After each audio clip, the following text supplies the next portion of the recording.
Welcome back to the Good We Can podcast from Sun Prairie United Methodist Church, where each week we share a Bible reading from the lectionary and a brief devotion.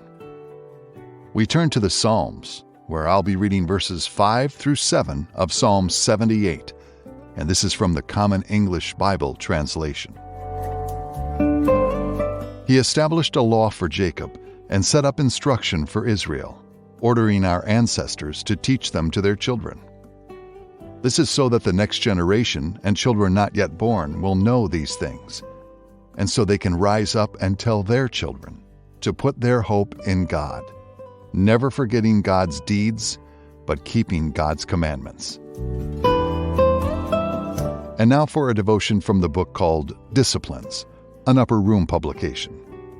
This week's devotion is written by Keller Hawkins, pastor, facilitator, and sexuality educator, currently training to become a licensed marriage and family therapist and licensed clinical pastoral therapist. In college, I became enamored of learning our old family recipes. I would go to my Nana's house each break and learn to make one of our family's signature dishes. As is true with many old family recipes, there wasn't really a recipe. The cooks who made them over time knew them so well that they could feel them out, knowing exactly what was needed when. For this kind of learning, I needed to serve my apprenticeship. And so I did. Slowly but surely, I learned the way the dough should feel, the color the roux needed to be, the type of weather we need when we make divinity, a candy that when I have countlessly failed at making it, my Nana gracefully always blames the humidity. Over the years, I've gotten better and better at making those recipes. My Nana still makes the best gumbo, but my chicken and dumplings gives her a run for its money. But the real treasure is that I'm passing along the tradition. Each time I go into the kitchen and make something from the family cookbook, I feel I'm doing holy work. The soft kneading of biscuit dough, the sautéing of the veggies, the stirring of the caramel.